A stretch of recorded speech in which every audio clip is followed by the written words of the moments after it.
Assalamualaikum warahmatullahi wabarakatuh. Salam sejahtera untuk kita semua.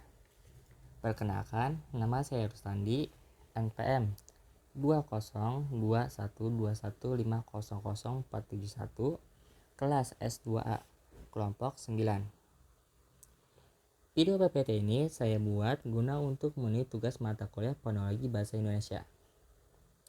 Yang terhormat, Bapak Irwan Syagian MPD, selaku dosen pengampu mata kuliah Fonologi Bahasa Indonesia. Pada kesempatan ini saya akan membahas materi tentang penyebab adanya koartikulasi. Tanpa membuang-buang waktu, langsung saja kita membahas materi ini. Penyebab adanya koartikulasi. Syarh Abdul 2019 halaman 96. Koartikulasi disebut juga artikulasi sertaan atau artikulasi kedua, adalah proses artikulasi lain yang menyertai terjadinya artikulasi utama, artikulasi primer, artikulasi pertama. Koartikulasi ini terjadi karena sewaktu artikulasi primer berlangsung, alat-alat ucap sudah mengambil ancang-ancang untuk membuat atau memproduksi bunyi berikutnya. Akibatnya, bunyi yang pertama yang dihasilkan agak berubah mengikuti ciri-ciri bunyi yang kedua yang dihasilkan. Dalam peristiwa ini dikenal adanya proses-proses. Syarh Abdul 2019 halaman 97. Yang pertama ada labialisasi, yang kedua ada palatalisasi, yang ketiga paralelisasi, yang keempat glotalisasi, yang kelima faringalisasi, yang keenam retropleksi. Selanjutnya kita akan membahas penyebab adanya koartikulasi. Yang pertama itu adalah labialisasi. Syarh Abdul 2019 halaman 97 sampai 98. Labialisasi adalah proses pelabialan atau pembulatan bentuk bibir ketika artikulasi primer berlangsung. Selain bunyi labial, bunyi lain dapat dilabialisasikan. Misalnya bunyi T atau fonem T adalah bunyi apikoalveolar, tetapi pada kata tujuan bunyi T itu akibat dari akan diucapkannya bunyi U yang merupakan vokal bundar. Maka bunyi T disertai dengan proses pembulatan bibir, sehingga bunyi T sebagai bunyi tu. Pada kata tujuan dilapangkan menjadi tujuan. Krida Laksana Harimurti 2008. Labialisasi adalah bunyi sertaan yang terjadi karena penyempitan antara bibir atas atau gigi atas dan bibir bawah, mencakup bunyi-bunyi bilabial, labiovelar, pembulatan bibir pada waktu vokal dihasilkan. Misalnya, bunyi yang terdapat pada kata awal bulat sering dilapangkan menjadi bulat. Arifin Zainal 2020. Labialisasi adalah proses pembulatan bentuk bibir ketika artikulasi primer berlangsung, sehingga terdengar semi vokal W pada bunyi utama tersebut. Misalnya, pada kata tuan terdengar sebagai bunyi U, pada kata buat terdengar U, pada kata uang terdengar U. Yuliana dan kawan-kawan 2020. Labialisasi adalah pembulatan bibir pada artikulasi primer sehingga terdengar bunyi semi vokal pada bunyi utama tersebut, kecuali bunyi labial. Bunyi bahasa dapat disertai labialisasi. Contoh bunyi T pada kata kuitansi terdengar sebagai bunyi U atau U dilabialisasi, dilapalkan menjadi kuitansi. Yang kedua itu ada palatalisasi, penyebab adanya koartikulasi. Syarh Abdul 2019 halaman 97. Palatalisasi adalah proses pengangkatan daun lidah ke arah langit-langit keras palatum sewaktu artikulator primer berlangsung. Selain bunyi palatal, bunyi lain dapat dipatalisasikan. Misalnya bunyi P adalah bunyi apikoalveolar tak bersuara, tetapi pada kata piara bunyi P dipatalisasikan sehingga terdengar sebagai bunyi P. Maka kata piara dilapangkan menjadi piara. Krida Laksana Harimurti 2008. Palatalisasi adalah perubahan kualitas bunyi yang dihasilkan karena naiknya lidah ke arah palatum. dan biasanya menjadi ciri artikulasi sekunder. Contoh kata piatu menjadi piatu. Arifin Zainal 2020. Palatalisasi adalah proses pengangkatan daun lidah ke arah langit-langit keras. Palatum. Sewaktu artikulasi primer berlangsung. Contoh bunyi P adalah bunyi avicularis, tak bersuara. Tetapi pada kata piatu, bunyi P dipalatalisasikan sehingga terdengar sebagai bunyi P. Maka kata piatu dilafalkan piatu. Selanjutnya, penyebab adanya artikulasi yang ketiga itu adanya pelarisasi.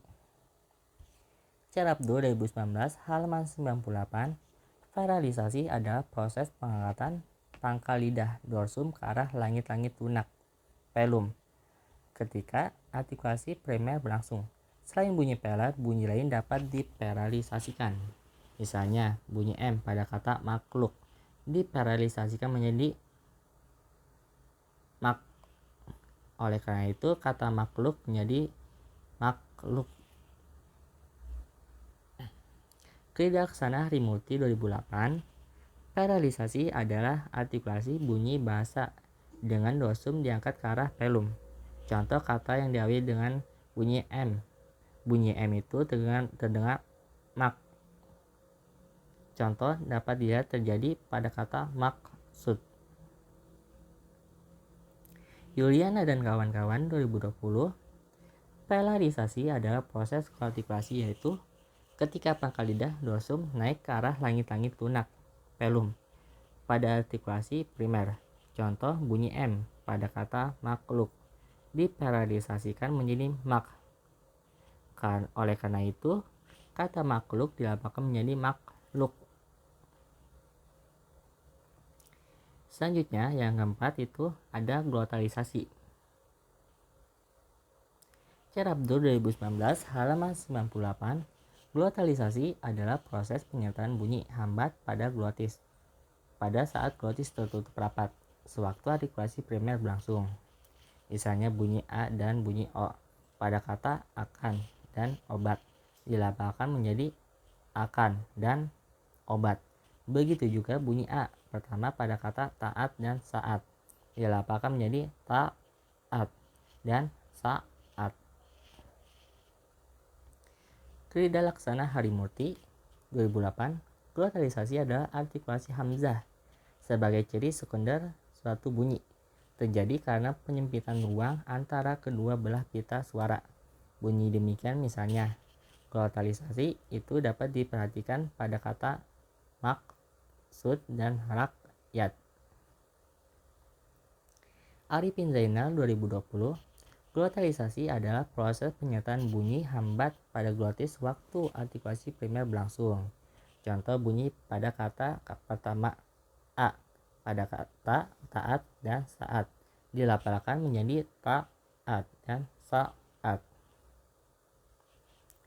Yuliana dan kawan-kawan 2020 adalah proses penyertaan bunyi hambat pada glotis. Glotis tertutup rapat sewaktu artikulasi primer berlangsung. Contoh bunyi A dan O. Bunyi A dan bunyi O pada kata akan dan obat dilafalkan menjadi akan dan obat. Selanjutnya ada faringalisasi. Cerabdo 2019 halaman 98. Faringalisasi ialah penyempitan rongga faring ketika artikulasi sedang berlangsung dengan cara menekan laring, mengangkat uvular ujung langit-langit lunak, serta menarik belakang lidah dorsum ke arah dinding faring. Semua bunyi dapat difaringalisasikan. Kridalaksana Harimurti 2008. Faringalisasi adalah bunyi bahasa yang diikuti oleh penyempitan dalam faring. Terjadi karena penyempitan dinding faring dan akar lidah. Contoh N pada kata nyata. Watson Janet CE 2002.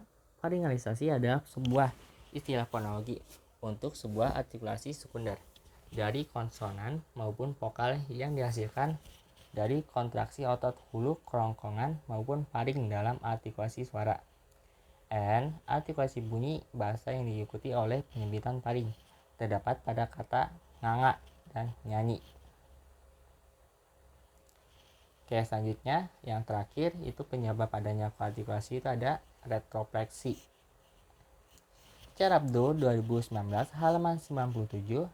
Retropleksi adalah proses penarikan ujung lidah melengkung ke arah palatum sewaktu artikulasi primer berlangsung, sehingga terdengar bunyi R. Selain bunyi apikal, bunyi lain dapat diretropleksikan. Misalnya, bunyi K adalah bunyi dorsopalatal. Bunyi K pada kata kertas dilebak menjadi bunyi ker, karena bunyi K itu diretropleksikan dulu. Jadi kata kertas dilapalkan menjadi kertas.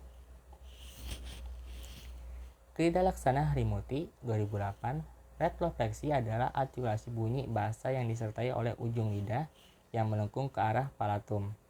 Terjadi karena penyempitan antara ujung lidah yang berlekuk dan alveolum, sehingga terdengar bunyi R pada bunyi utama. Misalnya, ker, jadi bunyi K pada kata kartu, karpet, karbon, dan sebagainya.